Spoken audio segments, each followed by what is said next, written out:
stack and ready to go, and we are going to let Les take it. Oh, David first.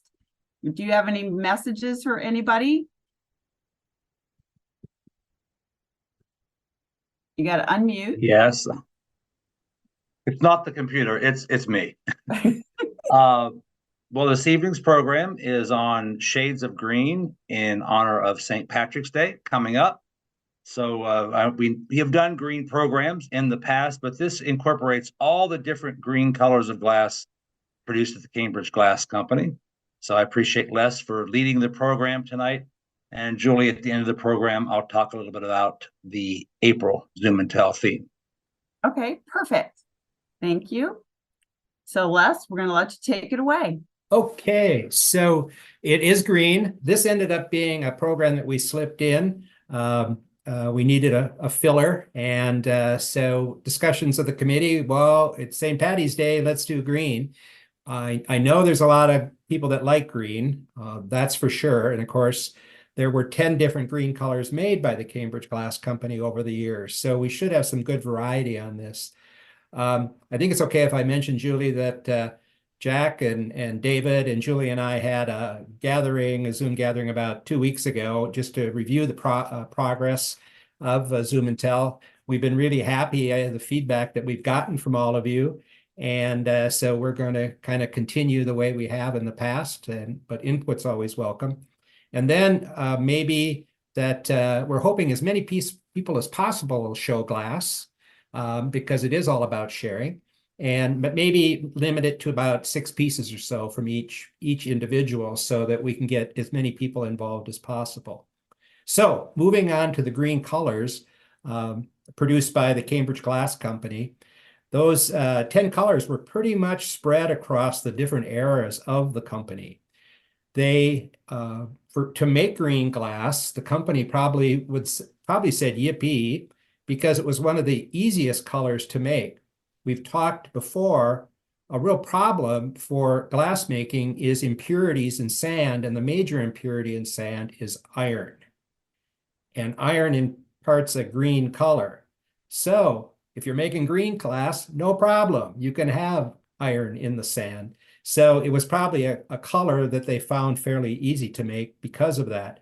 The major colorants across all the green colors of glass were copper, chromium, uranium for the light transparents, and sometimes they added extra iron to get more depth of color. So we aren't going to dwell on that, but it is just those 4 colorants that were used to make green glass in addition to all the other raw materials.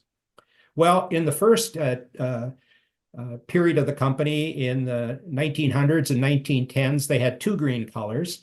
The first one was introduced in 1903, right after the company opened. They called the color green. It was a medium transparent color. However, a bit of a problem there is when Cambridge opened in 1902, they had no molds of their own. They got molds from other companies. So it's really hard for us today to know if an item that's in an early catalog of the Cambridge Glass Company and is green, if it was actually made by Cambridge, because it might have been made by a different company prior to Cambridge getting the molds. However, that early green, they did have it in their promotional materials. It was mostly novelty items and photographic supplies. So offhand, I don't know anybody that's hot to collect 1903 green. And I don't have an example in my collection, but maybe we'll be fortunate enough that somebody else in the group here will have a piece of that very early green. Then in 1916, they introduced a color named emerald. And a problem with that is that they used that same name emerald 4 different times, or maybe 3 different times. They liked the name emerald. So we've differentiated the emeralds. This is early dark emerald, introduced in 1916. They didn't make it for a very long period of time, but the near-cut glass in green, including Carnival in your collections, is that 1916 green. Now, I've got an example in my collection here, and it's the turtle. Now, it's a thick piece of glass, so this really has density to it. In the 1916 catalog, they introduced the turtle. It's the first time we saw it in ebony. But at that same time, they apparently made a few of these in that early dark emerald. So that's the first 20 or so years of the company. Then in 1923, they introduced two transparent colors that are very popular with our collectors, and I'm assuming we're going to see some neat pieces from all of you or some of you tonight. One of them is topaz. And of course, topaz is Cambridge's name for Vaseline glass. It does have it's yellow-green transparent. It does have a good dose of uranium, and therefore it fluoresces very heavily under black light. So example that I have here is a Everglade mug that's made in Vaseline glass, which again was the name by Cambridge was topaz. Now this was introduced in 1923, but they continued making it into the 30s, and this piece probably dates to about 1933. The next color introduced at that same period of time, I know a lot of you like, is a color they called emerald, once again, because the previous one was discontinued, and this one we call light emerald. So as an example, I've got one of the dog bottles here. I do happen to have that hard to find lid that goes with it. Now this has cold paint on it, which will come off or erase off very easily. So a very popular color. People must have loved this at the time because it was made well into the 1940s. So it was a very extended production period on this light emerald. Well, right away, the next year, in 1924, they introduced one of the opaque colors. And for green, it was jade. And I think a lot of people like jade. It appeals to me personally. It's a blue-green color. Sometimes there's streaking in it, and there's differences of opinion if you like the streaking or the slaggy effect or not. Some people like it, some people don't. I was very fortunate to be able to get this into my collection. So it's a Buddha in jade. It's showing here a little lighter than when I'm looking at it, but it's I think a very pretty color to most people. I think a lot of people like jade. I don't know why it didn't stay in production very long. I mean, it was only in the 20s. It didn't go into the 30s at all. So it was a fairly short period. The Cambridge books say only 2-3 years that it was probably made. Then the other opaque color, I actually have always considered pretty ghastly. And it's this. And, you know, for many, many years, we referred to it as avocado. And it was actually this very piece that helped us track down that the name was actually Pomona Green by the factory. We had a lot of clues for many reasons. The factory name for it was Pomona Green. But I was speaking at the NCC convention about colors, and I mentioned that, boy, it's been confusing. We're calling this avocado, but you know, certainly that wasn't the Cambridge name for it. And Toby and Marty from Chicago, oh, we've got a piece of that at home, and it was this very piece that's got the Cambridge factory label on the bottom that says Pomona Green on it. And they actually also had the pencil holder with that same tag on it. So voila, right there, we had the correct name for this color. Now, this color, it's so ghastly that I like collecting it. I mean, I think it's pretty ugly. Maybe some of you like it a lot. I don't know. And for some of you, you probably remember the appliances, the kitchen appliances in the 1960s. So people say this is somebody say, oh, it's the flesh of an avocado. No, no, no. This is the color of those kitchen appliances in the late 1960s. I remember when my mother got her avocado refrigerator, she was so proud of that. And it's exactly this, again, color that I'm not that fond of, but it's collectible, put it that way. And that one was another very, very short production period, no more than 1928. So I don't think it was a hot seller with the public, and personally, I can see why. Then we're going to move on to the 1930s, and there were two colors from the 1930s made in green. The first one is forest green, and that was introduced in 1931. It's one of those darker transparent colors introduced by Henry Helmers, who created those beautiful colors for the Cambridge Glass Company. Example I have here is a nude cordial with a blown bowl in forest green. Now, forest green leans a bit yellow, and you can probably see that in this piece. The thing with these dark transparent colors, it's going to vary tremendously the density of the glass based on the thickness of the glass. And actually, Cambridge, for many of their colors, they had a somewhat different formula for the blown pieces versus the press pieces that had thickness. So therefore, if you got them side by side, they would be somewhat closer in density of color. And so this cordial, you can see towards the bottom where the glass is thicker, it's darker. But probably to most people, if you like green, this forest green, this green, dark transparent green that leans towards yellow is probably something that many of you would find appealing. And it was a very good seller for Cambridge. And they made it until 1943, so a good dozen years. And that's when the shortages from World War II affected a lot of the glass colors produced by the Cambridge Glass Company. Then in 1938, they introduced some additional colors that they used pretty much exclusively for Caprice and Gyro Optic and the Harlequin sets. And this is an example, a little one. It's a Caprice cordial in pistachio.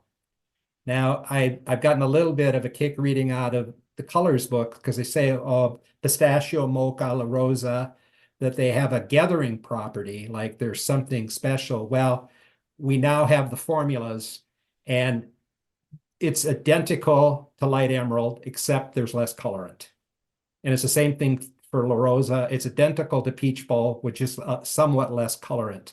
And they have the formulas side by side in the batch book. So it really is, there's no ingredient to make it have a gathering property. But of course, with Caprice, you're going to get a gathering property.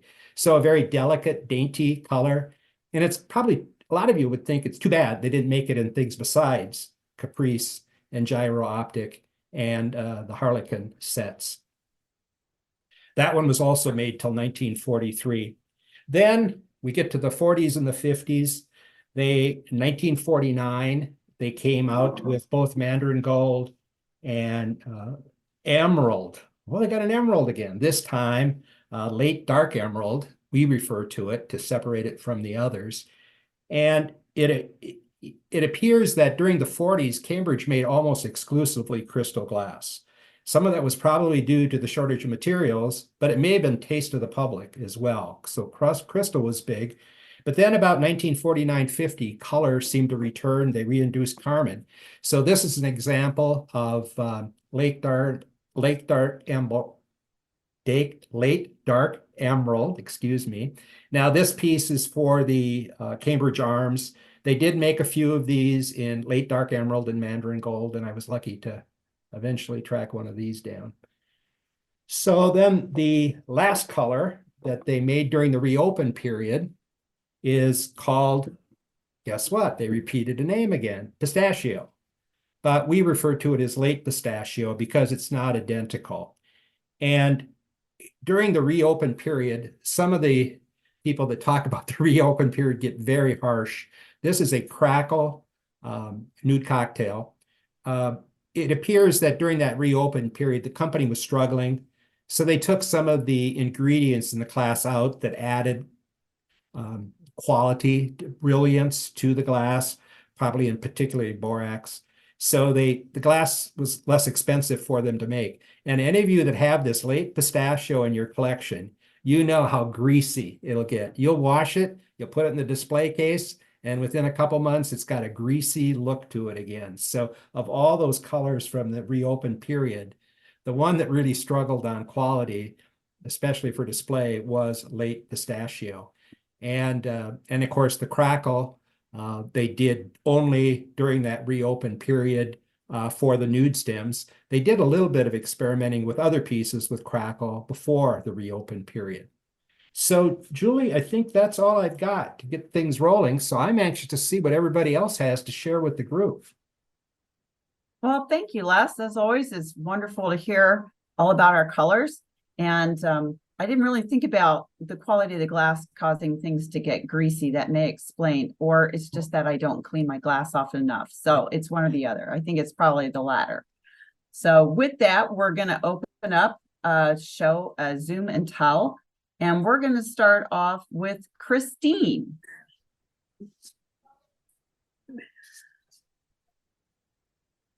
Hello, everyone. Well, I thought this was going to be easy because I thought I don't collect much green, and then I started going through my stuff, and I was wrong.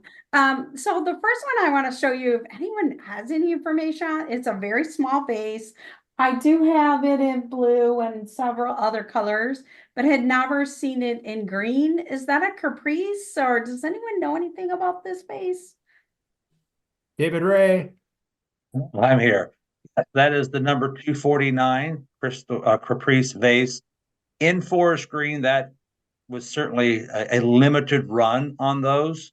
There have been a couple colors found, but that vase is the only one that's been found in green.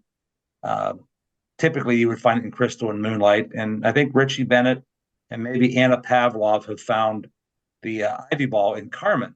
So there were a couple vases out there that they did play with just a little bit that were outside the normal production colors. Thank you. I was told it was rare, but I didn't know a whole lot about it. All right. I have a bathroom model that is in of course, that light green. So really kind of a neat piece. I have some perfumes. This one is probably one of the more unusual. Has a very nice dauber to it. At least I think it's a perfume. You can correct me if I'm not right about that. It kind of has the dauber like a perfume would have. It's a perfume. Yeah. It is? Okay. I wasn't sure. This is a perfume with the, let's try to see if you can see can you guys see the gold on it? It's got a wildflower on it. So Yeah, hold it back a little bit, Christine. There yeah, you go. better. Early wildflower. Yep. Yep. So really pretty. And then I also have a pea vase with the early wildflower. So the early wildflower. Can you see it okay? Okay. And then I have another question for you. And I wasn't going to get it out until you mentioned it, Les. So I have this, of course, this is a mustard, I think. And Correct. how Mount Vernon. does anyone know how old this one would have been? That almost certainly is a forest green, unless somebody knows different. Okay. Yeah, that's exactly right. That was forest green, and I think it was done in the 30s. Okay, in the 30s. Yeah. That's what I was curious about. Okay.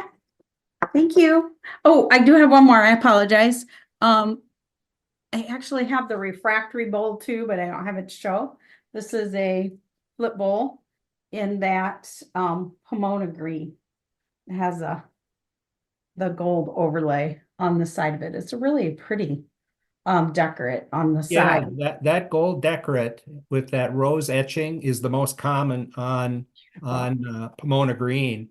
Mhm. And obviously, well, it's what they put on most of the pieces, and Mhm. you probably find it attractive. I do. I do, and I don't normally like green, but this actually made it pretty. We also have a refractory bowl, and the refractory bowl, I think just because it doesn't have the gold on it, just looks lighter.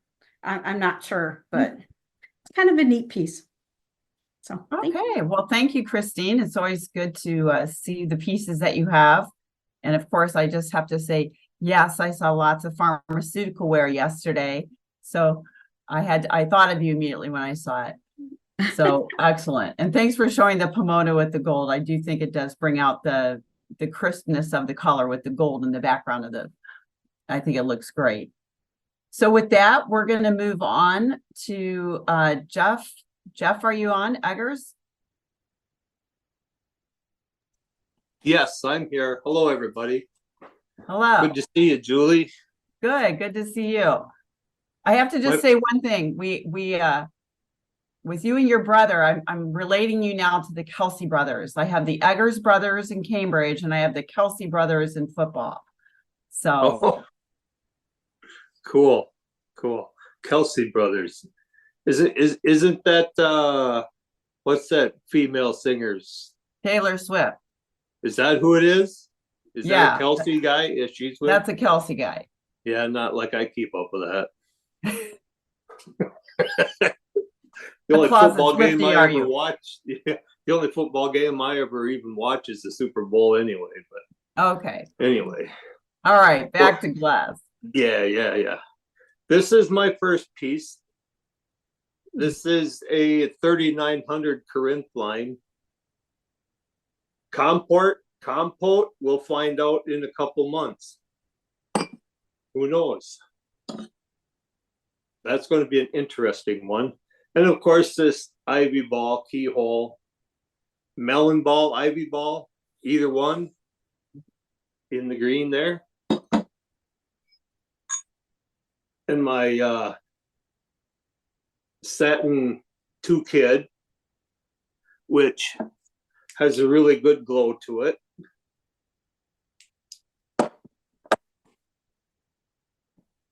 And I have one of these cute little guys here, 1 ounce cordial in the Stradivari.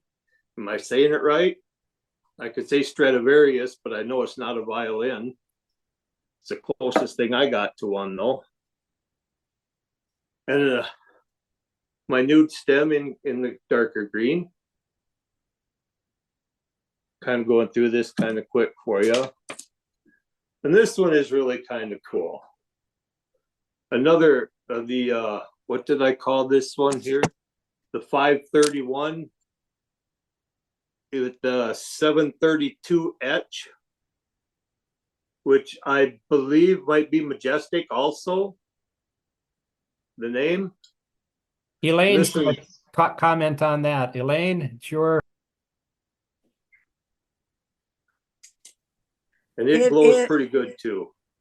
It's the 732 etching, and if it had a cutting with it, that's when it's called Majestic. Okay. There would be a Okay. cutting around the edge, and then Okay. that's when it becomes Majestic. Oh, cool. Good to know. Thank you. And I think that about does it for me. Thank you very All right. much. Well, thank you. I love the stem on the first comport that you showed, comport. That is my favorite This stem of all one? time. Oh yeah. Yeah. I just Yeah, love it's that really stem. cool. It's different. It's the only piece I have like that. You see it on I a lot like of it. you see it on a lot of the stemware. So one of my Yeah, and favorites. it looks really good with M&Ms in it. I bet it does. It does. Well, thank you very much. Well, thank you. Jeff, Appreciate you sharing the Jeff, if I glass. could point something out, so that piece you just showed is late dark emerald, Okay. and your nude comport is forest green. Do the colors look any different to you? The nude stem looks a little bit lighter, I think. It could be just this glass seems to be heavier. Yeah. So you can see the confusion on those two colors. You almost have to go by the production period to know which is which. Generally, the forest green will have a little more of a yellow, the nude in this case, but not always. Not always. So Okay. thank What you. about the melon ball one? That was actually made in both Oh, cool. late dark emerald and in the forest green, I believe. All right. Sounds good. Thanks. Well, thank Hey, you. I'll turn my light back on. And you know what? You're even ready with your black light, which I was very impressed by. So thank you for that. We're all getting so smart here on Zoom. We all have our black lights now. We all have all of our tools to show our glass. So it's perfect. Thank you. Hey, this is the best show there is. There's so much knowledge here. I have learned so much from these, being on these, and it's added stuff to my collection that I probably never would have done anyway. So this is the way to go. This is great. Well, thank So, you. I'm glad you're enjoying it because certainly we enjoy it as well. yeah, well, I appreciate all the knowledge that everybody will give out for, so other people can understand what's going on. I love that. So, Yeah. Well, thank okay, you. thanks. You're welcome. Next, we're going to go to Scott and Kathy. Julie, if I could also just ask, you're always good at maybe saying somebody on deck. Oh, yeah. Sorry about that. That's okay. We're That gonna might put- help us get a little Yep. prepared. We're going to put Thank Lyle you. on deck. Thank you for the reminder, Jack. Oh, good. I get to go before Lyle instead of after. That makes it easier. Well, we had a choice of showing just 2 items or 500. And so we backed off to 2. We like the green. But what we want to show tonight is a pair of the 1916 early dark emerald cream and sugar in the 2766 this marigold. Not marigold, carnival.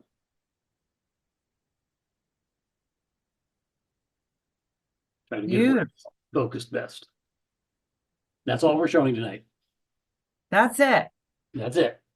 Not 500 pieces, just No, 2, but the no. 2 are pretty spectacular. So thank you for sharing that with us. And yeah, those are always, I always find it interesting on how much color variation you get when you're in those types of pieces and how they really change in the light. As far as carnival, marigold is when it's on crystal, Right. and I spoke. yours is green. Your Yeah. color is correct, right? It's a dark green. And those 2 are not that hard to find, but boy, it's hard to find Carnival, Cambridge Carnival, Near Cut in amethyst, and just about impossible in royal blue. They're early royal blues. So for all you collectors, if you're out in the mall and you find it in amethyst, and especially royal blue, grab it because it is rare, rare, rare. Okay, I'll look tomorrow. I haven't seen much Cambridge. I haven't seen any Cambridge though, but I'll look. Okay, next we're going to Lyle and we are going to put Robert on deck.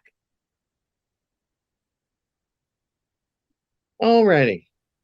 I'm going to start out with 2 pieces that don't belong to Cambridge at all, just for comparative purposes. These are Tiffin stems in their green version. They did it in crystal and they did it in a frosted, but it is such a light and almost not there green, it's difficult to find. And Hold them back just a little bit. little bit, all right. Yeah, hold them back just a shade. There you go. Now we can see them a little better. You get a little light through those so you can see some color. They only had the one size stem and they put it on everything, big bowls, little bowls, and everything else. But I thought that was interesting. These were produced about the same time as the Cambridge group was. So this was their idea of what you needed for green. Lyle, remind us, what was Heise's name for that green? This is Tiffin. Oh, I mean, Tiffin. And they just called it green. Green, okay. Yeah. Libby did their silhouette line with a green about the same density. And they also did crystal and frosted. That's the animal series of stems for Libby. Excuse me, but Les, Moonglow was the Heisey. Yeah, thank you. Yep, you're right, Okay. Scott. Yep, thank you. Then we moved to excellent choice by someone who had to pick glass to decorate. This is, of course, a Charlton, and they did it on a very dense, dark green, and they painted white on it. And the contrast is very striking. They put a lot of enamel on these, Les, so they wear very well. They stay in pretty good condition. The cigarette box, this little seashell, it's kind of cute. They put it all on a hard to see surface when it's sitting on a table. Most of it disappears. I thought that was kind of a shame. The compost they really fired on that white enamel extremely well. But it is on there. the gold comes off fairly easy. Yeah, it Yeah. always will because it's softer by many degrees. But the pattern is still visible, and it stays in pretty good shape.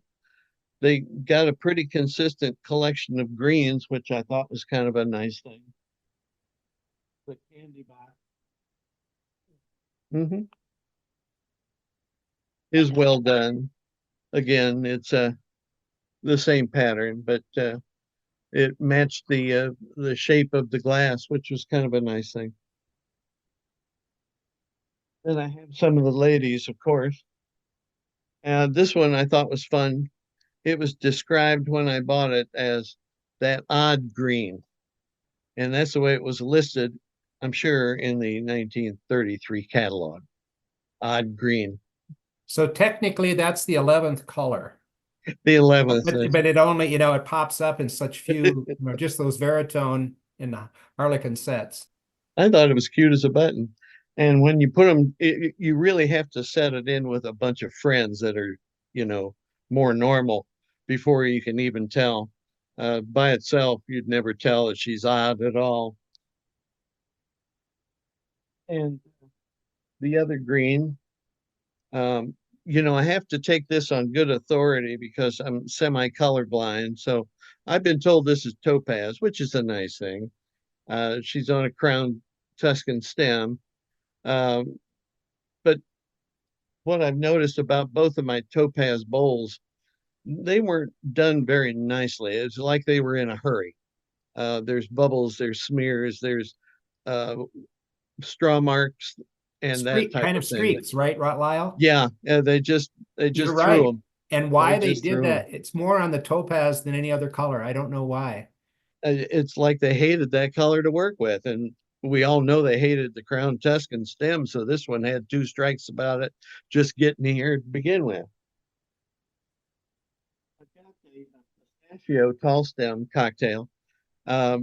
So far this one's stayed pretty clean, so I'm thinking maybe it's an early pistachio on a tall stem. I'm hoping. I'm going with that until proven otherwise. No, with the tall stem, it has to be reopened, period. So really? Yeah. Good day for pistachio during the reopen period. Yeah, I guess so. I guess so. Everybody plays. She's well figured too, which is kind of nice. Forest in a heavier dose. You can see that it just about goes black without any help at all with the lighting, but it's still a nice green. They did that in both colors as well. Yeah, the late dark emerald and forest green. Well, I have it here. They're similar shapes, not the same one, but I don't know if that's even showing up, boys and girls. It's hard to tell from this side, but I've been told one's emerald and one is forest, and they do appear from this side at least different. This one being the dark. Those are both forest, Lyle. They didn't make either one of those in emerald. Is that right? Yeah, that's right. Yeah. Yeah, one's the hawk and one's the roamer. Yeah, the roamer. Mm-hmm. Anyway, that's my choice for tonight. Lyle, that points out that for all of these items, not one batch wouldn't necessarily be identical to the next batch. Oh yeah, absolutely. So there were so many variables. Temperature, for example, would influence, if it was a hot day versus a cold day, as far as the powder materials that went in. And then again, the purity of the sand that was used. So there was a lot of feeling that it's one recipe that's identical in every batch. No. And that's not the case. Everyone has taken the Mosser tour, right? And the first stage is the big mixing yoke up there in the front end. I got the privilege to watch them load one. And the shovel is a pretty wide approximation. And that is the measuring device. Is it a leaping heaping shovel? Is it one the guy just got the tip and it goes in, it counts the same? So and then they sweep up the floor and put in what's left. So thank you.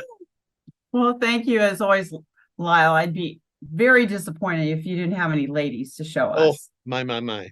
Yes, told you. We know that you have a lot of ladies at your house, so 2, 3, maybe 4. Yeah, maybe four. maybe 4. Yes. Well, thank you as always for sharing. And I think it's really nice that you showed that really crisp look with the Charlton on top of the emerald. I think it's really one of the ways that they did do an excellent job of decorating and using the decorates to really enhance the glass in a lot of ways. So thank you for sharing with that. It's like this. It's pretty enough. I bought it. Ah, see? Okay, so next we have Robert, and then we'll put Jim and Janice on deck. And Robert, we're glad to see you joining us again. We've missed you.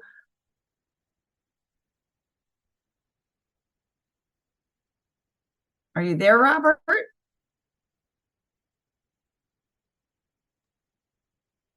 Let me look. He Yeah, needs to unmute. Let me get him to unmute. No, I'm not. Oh, I'm fine now, right? yes, you are. So good to see you. Thank you. The last time I was here, I had a laptop, and now I've got the full-size computer, so it looks a little better. The first one that I wanted to show was this a Caprice vase. It's a 9.5 inch vase, and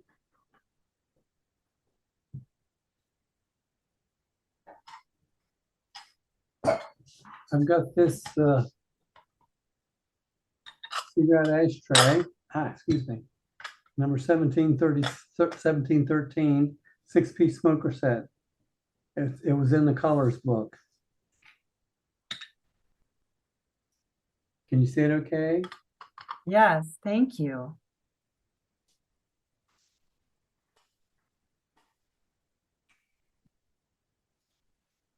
And I bought this at a little place in Tomball, and I didn't even know it was Cambridge until after I was up at the museum and saw it in the Cambridge Museum.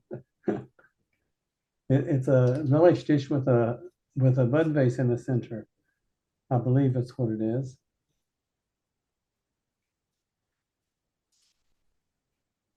That's quite unusual, Robert. It is.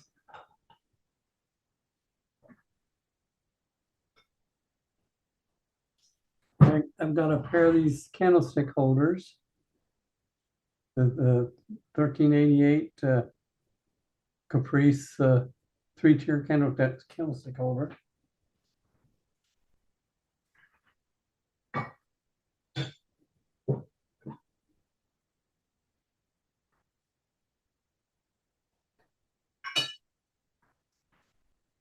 And I got this Caprice. I used to collect Caprice, so that's why I've got a lot of it. And actually, this is the candlestick holder that went with it, but it's actually Cascade.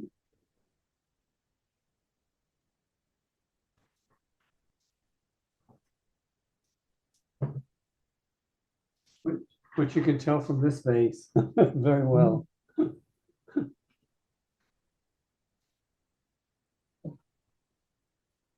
And I think that's, there's one other thing that I want to show, and it's actually clear glass, but it's got the green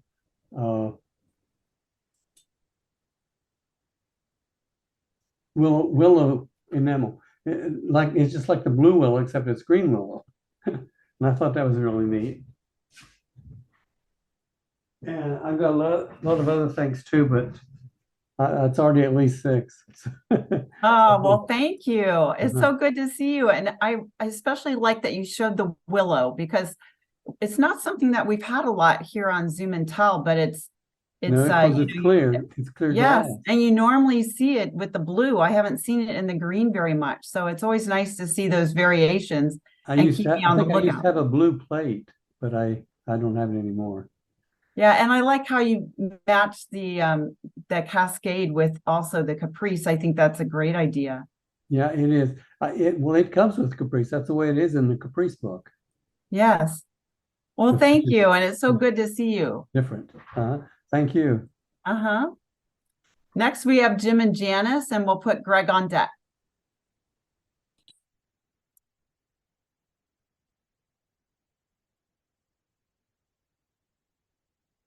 See if I can find them here.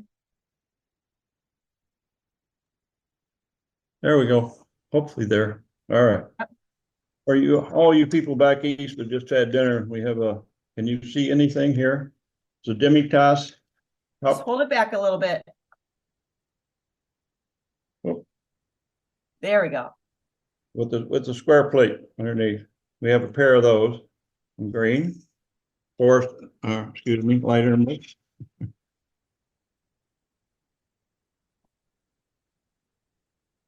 This is a forest. Is this in the right direction? Because I can't see it on my screen. Yeah, just back up just a shade. There we Closer go. to you. There you go. Perfect. All right. 30-35. 30-35s. You might recognize the apple blossom pattern. What's that? You have just a little bit of that pattern. Just a little bit. Okay. Cream soup and saucer.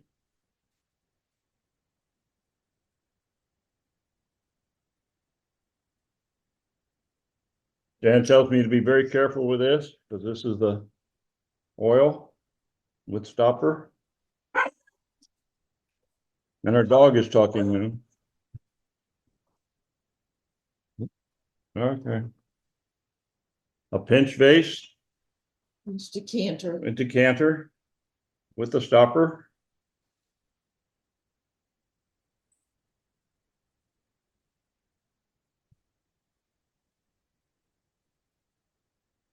Couple of our favorite bases to show. 3400 as you recognize. Another one. David helped me collect these. And okay. We have a pair of vases, Forest green. dark forest green with crystal bottom. More. One more thing here. The green Buddha. The base we don't think is from Cambridge, but it fits very nicely. So I think we're done, Julie. Well, So thank is- you. So, Janice and Jim, is that cruet maybe the hardest to find with apple blossom? Really? Yes. I Yeah. thought so. Yeah. Lynn found that for us. Yeah, that's not common. And I think my Mhm. recall is if I have seen it, it's been crystal. So Yeah. Yes. green is really nice. We have a lot of other green, but too much to show. I know you're gonna implement a new rule, 6 or less around them. We thought we'd get in under the rule break here. You're grandfathered in, right? Okay, thank you much. Yeah, grandfathered in. You're good. But I love the vases and just the differences in the vases. And I still think I love vases. I just think those were spectacular. The footed ones, they're my favorite shape of all times. I like the second vase that you showed besides the 3400 that Yes. more of a square shape. That Yes. just looks beautiful with that cutting or the etching on it. It looks really great. It's called apple blossom, Julie. Yes, I know. I don't have any apple blossom in my collection. Yeah, most of mine is crystal. Yeah. Chantilly just never came in colors. I still scratch my head why everybody else has color except Chantilly, but who knows why. That Yeah. does it for us. That does it for us. Okay, well, thank you, and thanks for joining with us tonight. All right. And next we have Greg, and then we're going to put David on deck.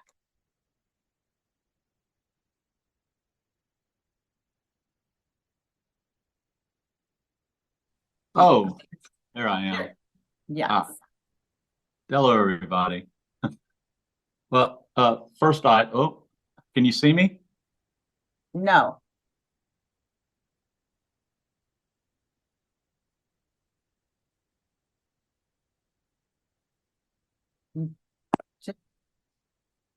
Not yet. You're still hiding from us. I was there a minute ago. I saw myself, but now I'm just a figure. Hold on. Okay. The things we have to learn with Zoom, we had to learn all of our technology all over again so we could show glass. It's funny, when I hit the mute button, that's when the unmute button, that's when the picture disappeared. Oh, Oh, okay. there you go. All right. There we are. Oh, okay. Well, first item I have is was found by the Thompsons. This is a ice bucket. I guess I call them a half bucket because it's the shorter bucket from obviously the mid to late 20s. It's got Clio on it. And what I've found interesting about it is the top. I've never seen an ice bucket exactly like this. The top of it, which obviously is from the 20s, but to me it looks like the top that they reintroduced with the Corinth line in like 1949, 50. It looks like that top again. So it looks like maybe they came up with that design way back in the 20s, and then they kind of really brought it out again in the late 40s. And it had when the Thompsons found it, it had a ladle with it, also a light emerald ladle, which I think Jack was going to throw it in with the price, but then Elaine said, no, charge another $100 for the ladle. So just kidding. Elaine wouldn't do that. And let's see, I'd like to go kind of chronologically. I got a light emerald Porsche ice bucket. It's one of my favorites in my collection of ice buckets. And they made a reasonable amount of Gloria in forest green. Here's that 3400 base, and you'll find that in a couple of different patterns. And here that is with Gloria on it. Another little item, this is from the Charlie Upton's basement. This is a Gloria short cocktail, 1066. Of a after dinner cup, which I thought was interesting. It's I don't know how many they made in this treatment. It's, I think, forest green, and it's got I guess a gold wash in it. I guess that's what you call it, on the handle and on the inside. I don't know much about it. They offered it in other. I've only seen it in green, but they may have done it in other colors too. I don't know if that was done by Cambridge or done by aftermarket. Almost certainly by Cambridge. Yeah, there's an actual number for that treatment. Larry Everett's discovered that or whatever. So, and they did that. What are some of the other colors? Less in ebony. Yeah. I can't remember. There's 3 or 4, I think. I'm quite sure amber. Yeah. I have it in blue. I have a it. blue one. Okay. So there's a number of different colors. Yep. And I like the little barrel tumblers. I have one in Gloria and one in Porsche.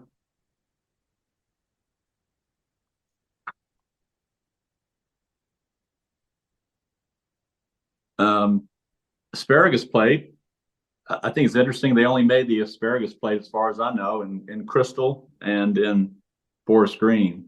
And I think that's just a beautiful piece of artwork. I consider it artwork. Well, I'm sure we consider a lot of Cambridge to be artwork, but I think that's beautiful. And I have it in I like asparagus too, so that helps. But I have it decorating in my kitchen. Just help the vegetables blend in.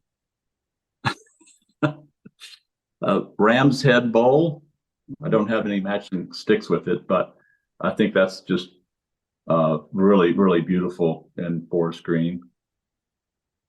That's from one of the Cambridge, one year at the Cambridge auction.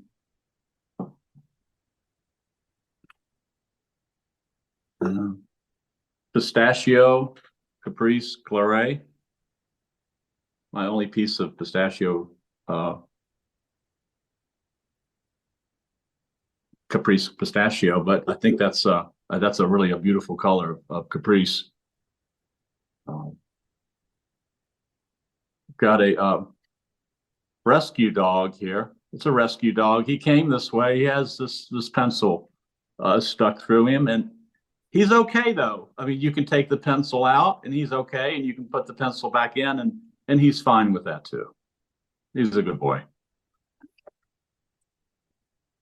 And from the reopen period, I have also a piece of pistachio, the 1528 pinball vase. And yes, mine needs a bath also with the lion etching. Hello. And I think this is kind of an interesting piece.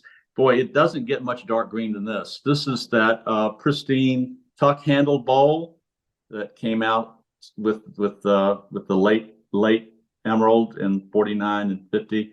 And I think it's really beautiful. I think it's a very classic design, and it looks very, very beautiful in the late emerald. And finally, I think my favorite piece of my green is this really beautiful.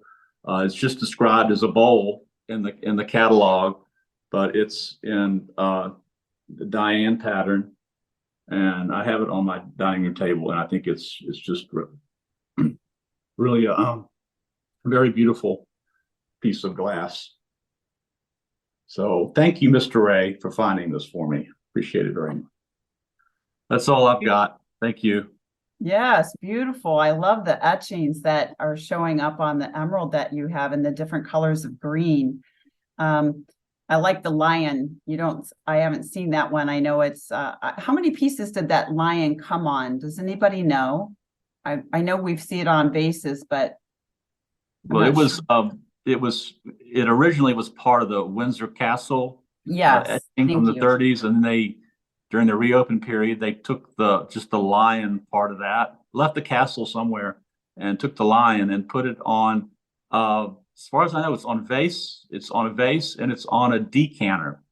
The reopen period decanter that had the, what they call it, the Hershey Kiss top. Okay. Yeah. Oh, thank you. As far as I know, that's the only two pieces it was on, the decanter and the vase. Okay, perfect. Thank you. And yeah, that is a lovely bowl. Just beautiful. So thank you for sharing with us. I appreciate that.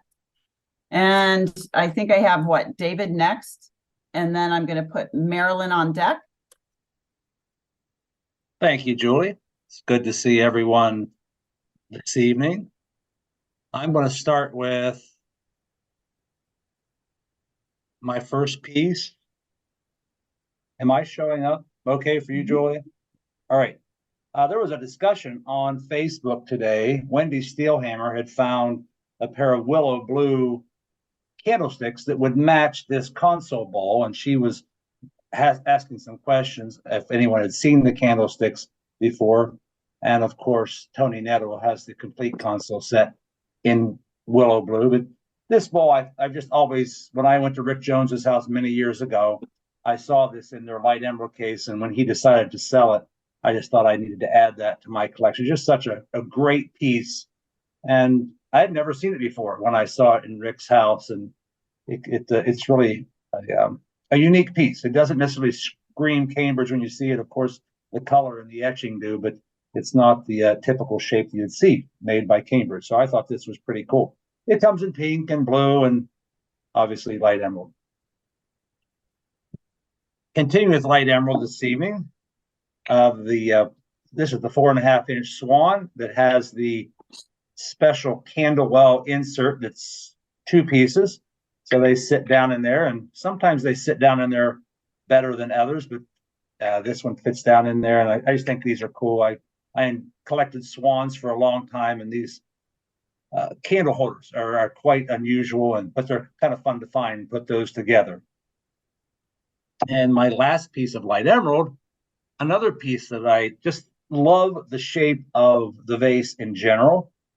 This is part of the Nautilus line. It's not exactly what you think of when you think of the pitchers and the decanters and the tumblers, but this is part of the Nautilus line. It also has the Clio etching, but it's just really cool. And how they got the etching over the mold lines. I mean, it took a little bit of effort to make sure that the etching lined up just perfectly. So I love that piece. I just love that shape of vase.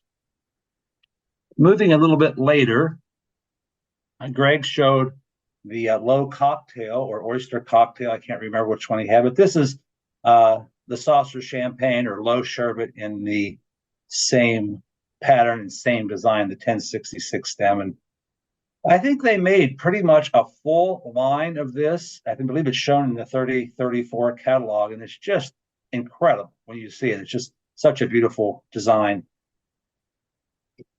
Also in forest green is a frog vase. This was one of those pieces we're just not sure about, but it looks very, very similar to the frog handle pitcher that we also see in the 3034 catalog. And whether it's Cambridge or not, it's great. I just think it's a great piece and shows really nicely in the showcase. A much greener green than the forest green on the saucer champagne. And as Les noted, there were different formulas for pressed and the thinner blown pieces. Moving ahead just a little bit, Les showed the Peg Blue Jay. This is one of the nappies that would have been sold with that set. The Blue Jay there would have been one that had a peg in the center, and that Blue Jay would have been in that peg. But they did make these, I guess it was, this is late dark emerald, I believe. I think, Les, that's what you said. And they made several of these in moonlight and smoke and mandarin gold, and also the late emerald, which is really cool. And the final piece I'm going to show, and milk glass, David. Oh, you're exactly right, Les. Yep, I've heard of those. And my last piece is this piece just keeps showing up. You never get tired of showing this. This was a fun piece I found in a mall in Denver, a pair of these. And Lynn believes it is Cambridge, and I do too. When you look at the bowl, Imperial had a molded bowl on their colored stem cocktails.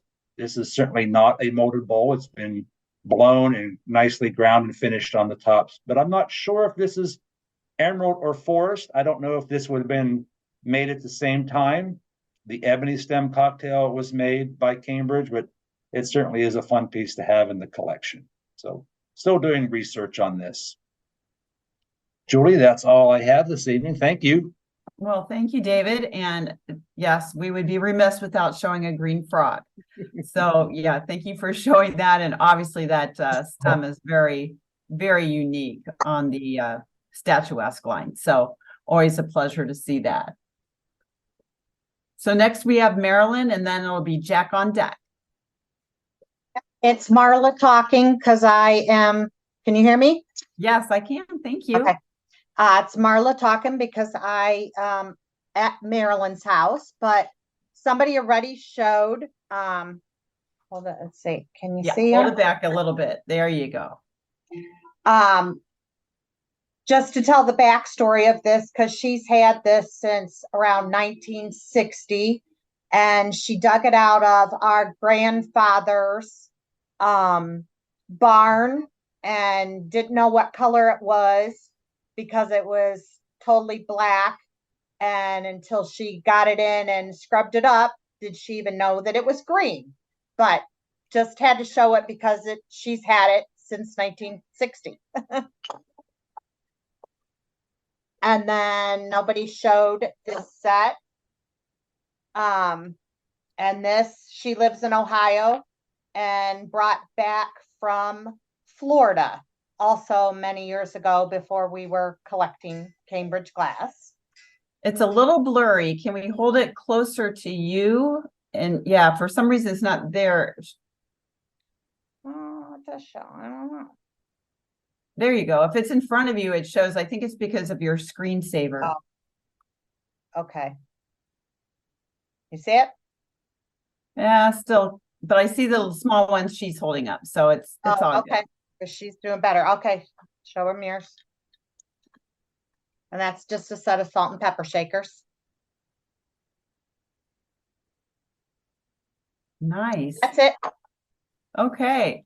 Well, it does go to show you that you're going to find Cambridge wherever, and I find it very interesting it was in the barn.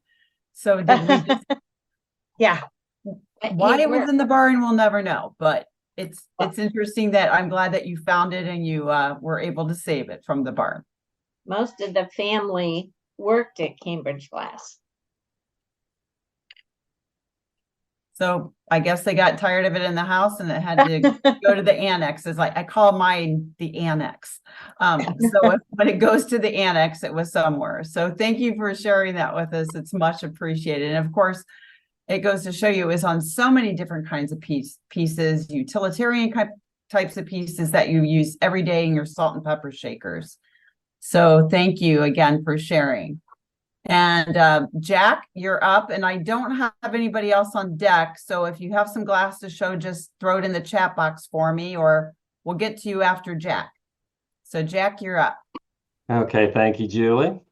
I'm going to limit myself to my favorite of the Cambridge green colors, and that's forest green. And I just love to seeing everybody's forest green tonight because I just love that color. We don't really collect it per se, except for in the Statuesque line. That is the one thing where we do collect forest green. So, but before I get to that, David mentioned here a little bit ago about Wendy Steelhammer and the conversation was going on. So Wendy and I were talking today and she couldn't make it tonight.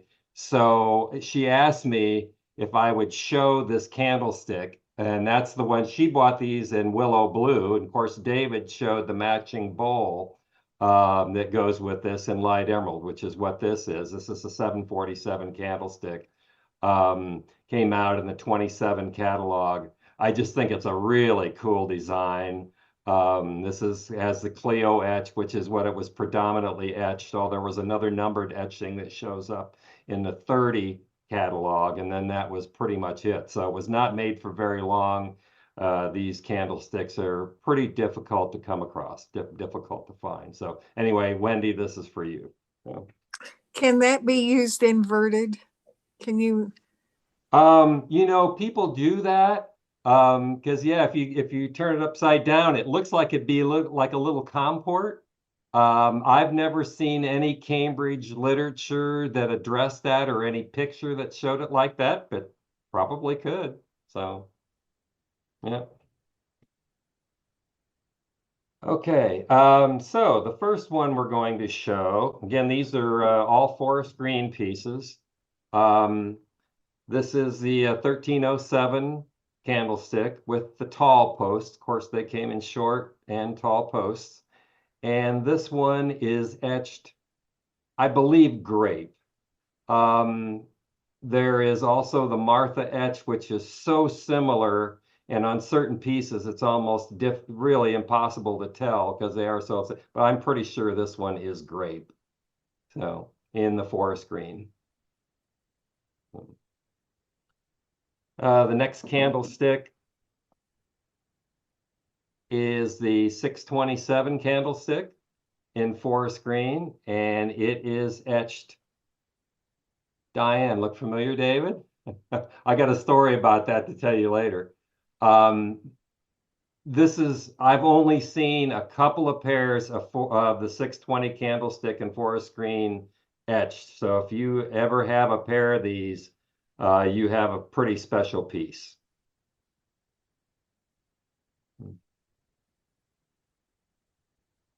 And another candlestick in forest green, which you never see decorated either, is the 628 candlestick in forest green, and this is etched 738. So if you can see the 738 etch on there.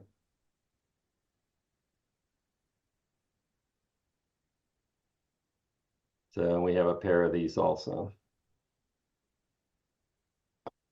And the penultimate piece, got a show. Everybody's been showing the nudes, and I think it might have been somebody that mentioned that they did Gloria on some of the nudes, and they really look nice. So this is the flared comport. Let me get this back a little bit. Sorry. This is the flared comport, and it is etched Gloria in the bowl. And these really do show up with that yellow tint on it. They really do look like forest green, and some of the nudes that were definitely forest green they look much darker. You can really tell the difference, like Les was saying. So, and my very last piece, this is a pretty prized piece. We just got this at the Pittsburgh show. And this is the 397 relish with lid on it in forest green. The relish they took, and this came out in the 20s, in the late 20s. It's in the 27-29 catalog. But interestingly enough, the only time they ever show the lid on it is in the 35 catalog. It's not in the 30-34 catalog at all. In fact, there's only one catalog image with this. But we don't know really when they made the lid, other than that's the only time that we know that it shows up. And this is cut as well on the top, which is kind of a neat little addition. Don't know if Cambridge did this cutting or not. It's odd to see this piece in forest green. It's the only time I've ever seen it in this color. But it's still it's a pretty cool piece. So, and interestingly enough, it's the same number, the 397 relish. Put a lid on it. It's still the 397 relish with cover. Cambridge didn't normally do that. They twitched and they gave it a different number. So, in this case, it's just the same number. So, and that's it. Thank you, Julie. Yeah, thank you. The the etchings show up so well on this, and it's very interesting to see that lid with the cutting. I'll look forward to seeing that in your collection when I visit next time. But yeah, it's unusual that it doesn't have a new number. They did like their numbers after all. So thanks for sharing with that. Much appreciated. Next, we're going to go to Phil with Jeff and Mary on deck.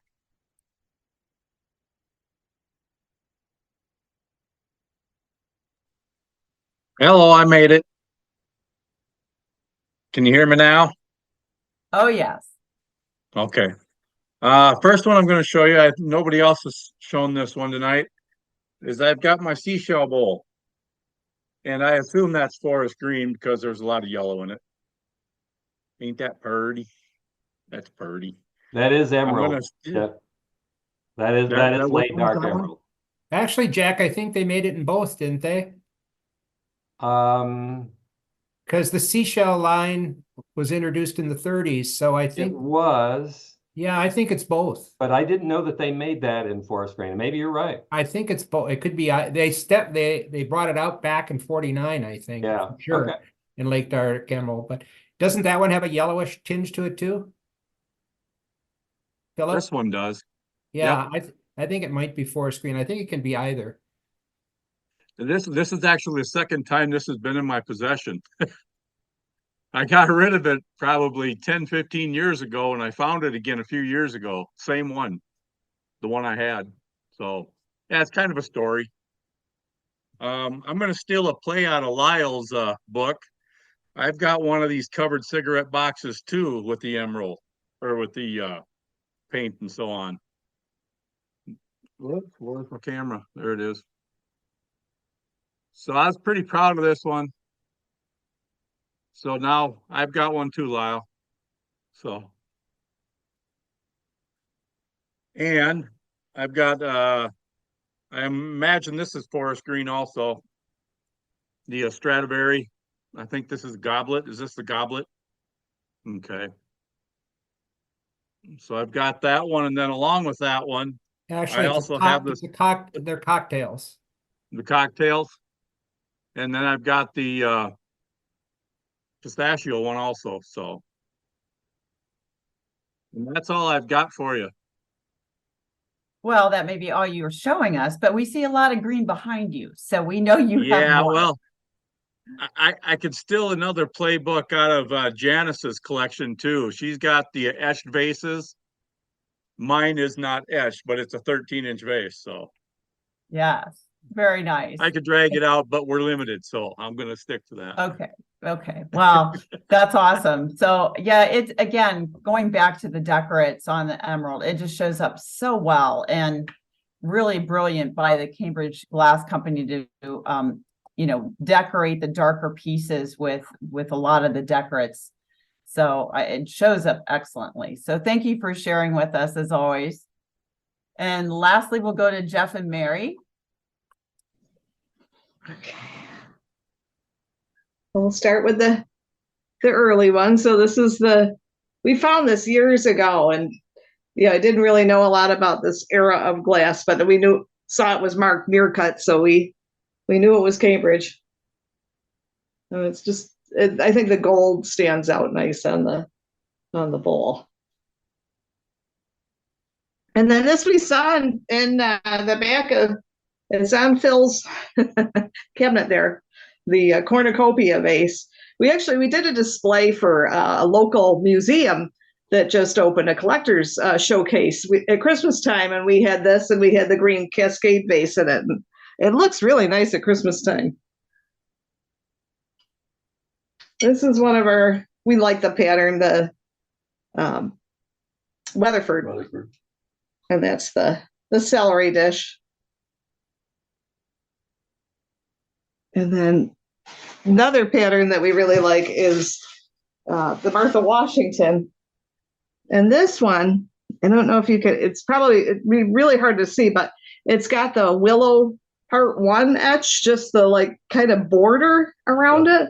About a half-inch thick, half-inch wide border. Yeah, so that's the inside of the bowl. I don't know if you can, as I said, it's probably hard to see because the etch is so small, but I just thought it was really neat. And then we got the keyhole bowl here with the Diane etch and the emerald. And this is a really big piece. That's my favorite piece. Yeah, he loves this one. That's really unusual in color with Diane. Yeah, that's what we thought. That's a really unusual piece. The only one I've ever seen, Les. The only one I've ever seen. And then the last one we have is the topaz syrup pitcher. We don't have the underplate for it, so if somebody has an extra underplate around somewhere.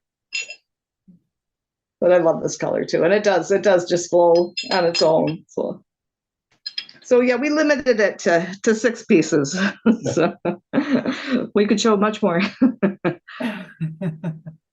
Very cute. I like the lidded on the syrup. I mean, it really shows the span and the depth of how much green showed up over the years. And obviously, again, back to those utilitarian pieces, we collect it, but can you imagine getting up every morning and that's on your, right there at the table for your pancakes and waffles? So yeah, I can't imagine that. So very interesting. So thank you for showing that, because it really does show a big distinction. But the keyhole was beautiful with that etch on it. So lovely. Nice. So did I miss anyone that has any glass to show? I have a couple pieces. Oh, Bill, thank you. Thank you for chiming in. Okay. I have, see if we can see them here. I have a pair of near cut 4-inch nappies, which I believe is just a little higher. They're a little higher. Okay. How's that? Oh, perfect. That's great. They're 4-inch near cut nappies. The gold isn't near as good as was on Mary's piece, but there's still a little bit of gold left. I have a seashell with the Charlton decorations, and the gold trim is still really good on this one. And I know Lyle showed one of these, but I wanted to show it because I think it's really a nice piece. And then the last thing that I have is I have a Caprice medium size creamer in pistachio. I don't have a match for it. I found it by itself and I just thought it was neat and bought it. That's all I've got. Well, thank you. And yes, very nice with the gold trim. Very pretty. So thank you so much for sharing with us. Now, is there anyone else that I missed? Okay. Well, as always, love this night. Love seeing all the glass. Then I always think, why don't I have that? So I guess I'll be shopping some Julie, more I had ones. one. Oh, good. Sorry, I'm for those who don't know me, I'm Aaron. I can't see myself right now. Oh, we can see you, But Aaron. there we are. Okay. So this is lame. We've already seen one tonight, but I haven't gotten to brag to anyone about my full rainbow of ivy balls I accomplished last year, which I was very excited about. And so the lighting's really bad in here, but this is one in green, and as you can see, we have a little guy going in it. I don't know. I like to use some of them sometimes. They're a bitch to clean, but they're very fun and very nice to have. So it's fun to use them for what they were. But yeah, just thought this is the only group in the world that cares about my rainbow of ivy balls. So there we are. Well, of course we care. And better yet that you're using them. And I agree, it's a pain in the butt to clean them suckers. So, yes, and it's really cool to see that. Now, do you use a lot of your other glass, or are you ivy ball collecting primarily?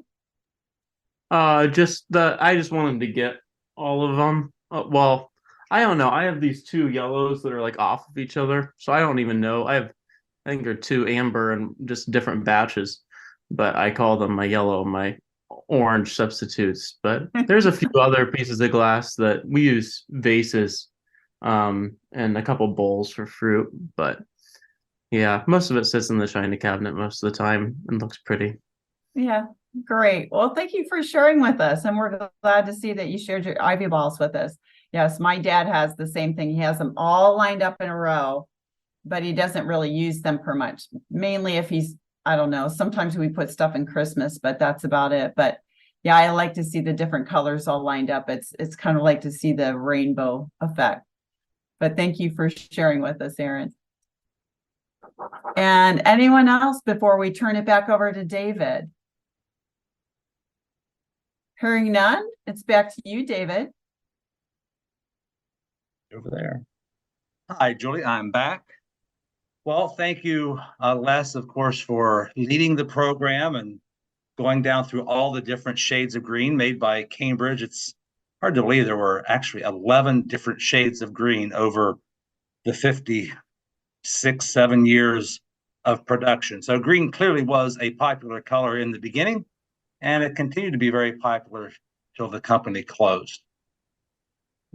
And also want to thank everyone for sharing. As I look at what people have, it's really interesting to see what they have. And just like Julie said, you're thinking, maybe I need to look for one of those. So the large keyhole comport with the green Diane bowl on the top, that was one of my favorites this evening, although there were lots of beautiful pieces that we shared.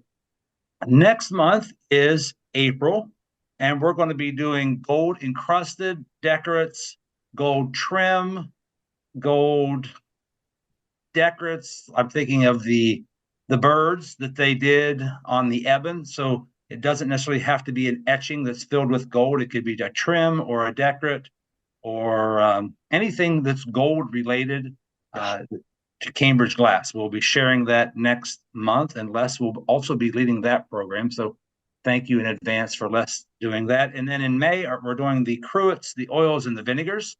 So as you plan ahead and get ready for the next couple months, you can check out your cabinet and identify those pieces for the upcoming programs. This coming weekend, I think Julie mentioned that the auction's coming up. So if you're planning on going to Cambridge, remember, if you're planning on spending the night, just mention that you're part of the glass group, and most of the hotels in the Cambridge area will give you a nice discount with you just letting them know that you're in town and you're part of the National Cambridge Collectors and you're in town for the auction. So it certainly is worth the time and effort to let them know. I believe there were some prices printed in the last issue of the Crystal Ball. I can't be certain. So wherever you're staying, if you just want to spend the night, Friday night or Saturday night, let the hotels know that you're in town and you're part of the National Cambridge Collectors. Well, Julie, thank you. And that's all I have for this evening. And I'll turn it back to you. Okay, well, thank you. I'm going to put a shameless plug in right now for a convention that's coming up. We wanted to make it a little more fun this year, so it's the Roaring Twenties. So those of you that are attending, we encourage you that for the Friday dinner, if you'd like to put on your flapper garb and your spats and your top hats, whatever you'd like to do, please come and enjoy the Roaring Twenties. Les will be providing our first program of the convention. That will be Thursday evening. And so for those of you that have been on Zoom, he's kind of combining a few programs, and I think it'll be excellent as always.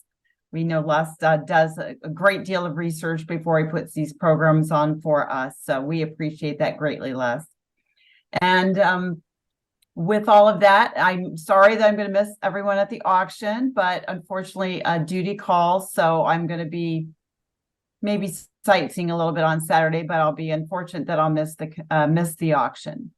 So I'm looking forward to seeing you all on the next Zoom. And again, keep on hunting, because Julie, for the people that join late, let them know where you're at in the time of day.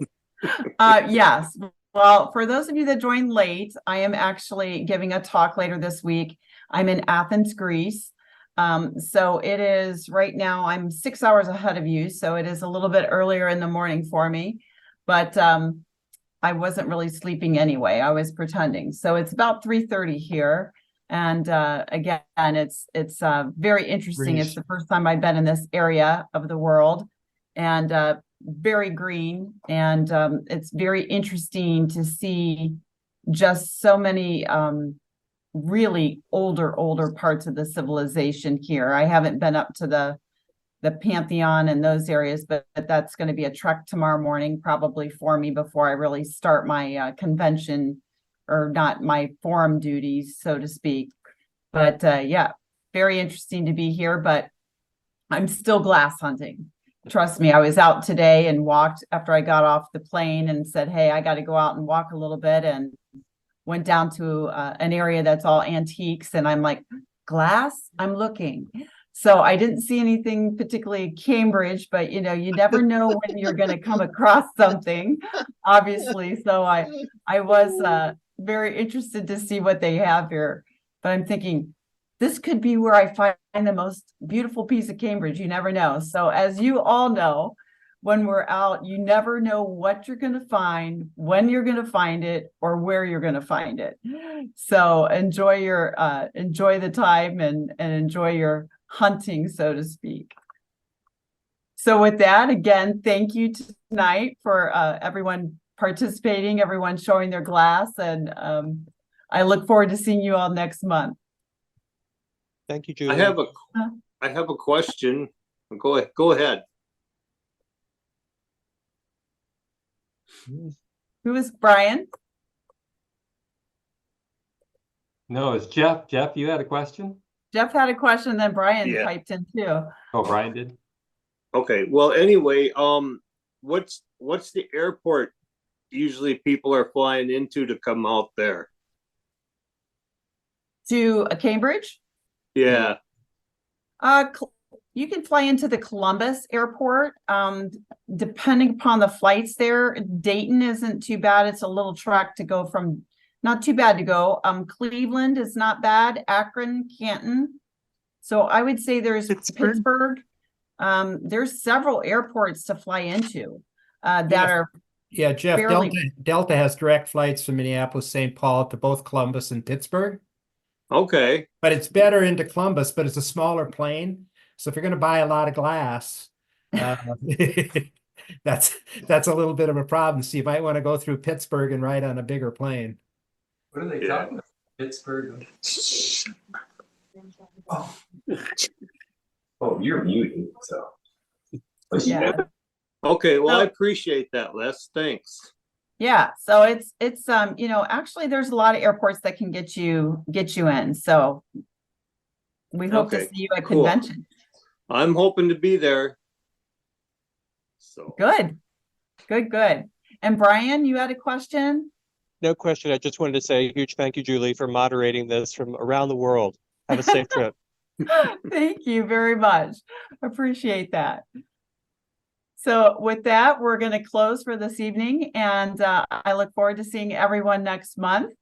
And we'll be looking again at gold decorates with trim decoration in gold. So I think that'll be a fabulous program because, as you see, we find it on a lot of pieces. So everyone have a great evening, rest of your evening, and we'll catch up next month. Thank you all.